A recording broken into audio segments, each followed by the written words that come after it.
Joining us now to analyze today's headlines is Courtney Morris. She's an assistant professor of African American and Women's Studies at Penn State University. Hi, Courtney.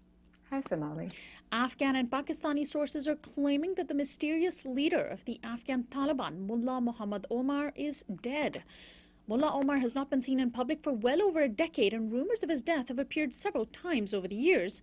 Afghan government officials made the claims this morning and say they are investigating the fact that the elusive Taliban commander may have died 2 years ago.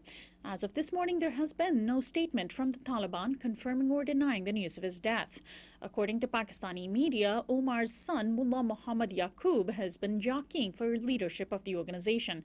The Taliban was about to begin a second round of peace talks in Islamabad with Afghan government officials aimed at ending the violent 13-year-long conflict.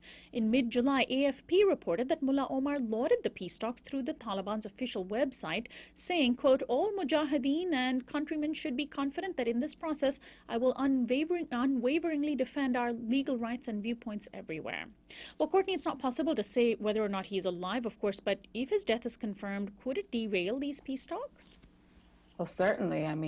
There is a fairly intense power struggle unfolding in the Taliban right now between those members of the organization who are prepared to enter into peace talks with the government and hardliners in the group who still continue to feel very strongly that fighting against the government should continue until all foreigners have been expelled from Afghanistan. So, hardliners in the group have also been getting a bit of a kind of ideological boost with the presence of a local chapter of the self-proclaimed Islamic State, which recently emerged in the country. And there is a real fear among both group individuals inside of the group as well as experts outside who are watching these developments very closely, that hardliners who are frustrated by the Taliban's decision to engage in peace talks with the government, that those hardliners may in fact switch their allegiance to ISIS and create further conflict, deepen the conflict in the country already. So this really seems to be a misinformation campaign designed specifically to destabilize the peace talks. I think the real question is who's behind it.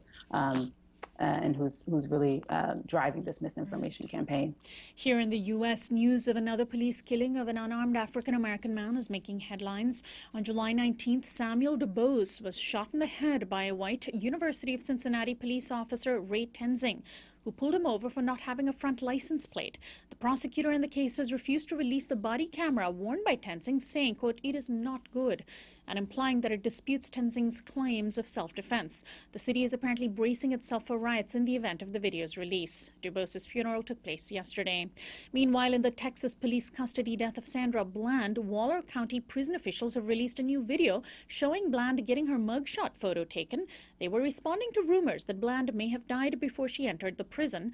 Officials say the prison is receiving death threats. Courtney, how important is it for us to demand the release of each and every single video over a contentious arrest or police killing? I guess it could seem a bit tedious having to demand this footage over and over and over again, but I think it's going to remain critical to do so until transparency and accountability become standard operating procedure for police departments. I think what we're seeing in both the Samuel DuBose case and the Sandra Bland case is that the public really does not trust the police, particularly communities of color do not trust the police, do not take them for their word. And the truth of the matter, as far as I can tell, is that the police really have not given those communities any reason to do so.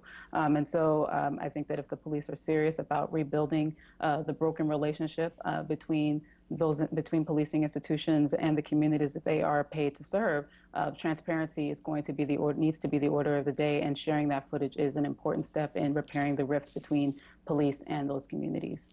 And finally, the political circus around Donald Trump's candidacy for the presidency continues.